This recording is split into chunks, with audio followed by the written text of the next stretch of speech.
let's use effects from your gallery photos or videos. Now, if you're recording a reel and you wanted to use an older photo or an older video that you've already recorded, but you wanted to add a cool effect to it, I'll show you how to do that. But first, hit that subscribe button down below. It really helps my channel out a lot. Thanks, guys. So let's hop into Instagram here and I'll show you the steps to get that. So let's swipe to the right. And I'm going to go to Reel here at the very bottom.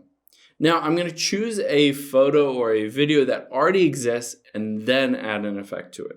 So tap on the gallery at the bottom left and let's just choose this photo of these orchids and then hit add at the top right. So then I'm going to hit next at the bottom right. And you can see I have this photo, but if I wanted to add a cool effect to it, I can do it after the fact by just tapping those little stars at the very top center.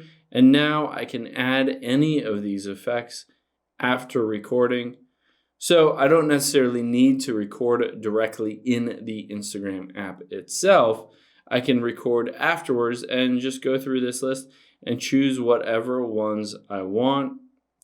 And yeah, go from there. So let's choose that one. That's a pretty crazy one.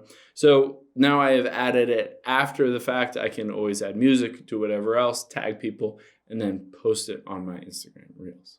Hope this helps. If you have any questions on that, leave them in the comments down below, and I'll catch you on the next one.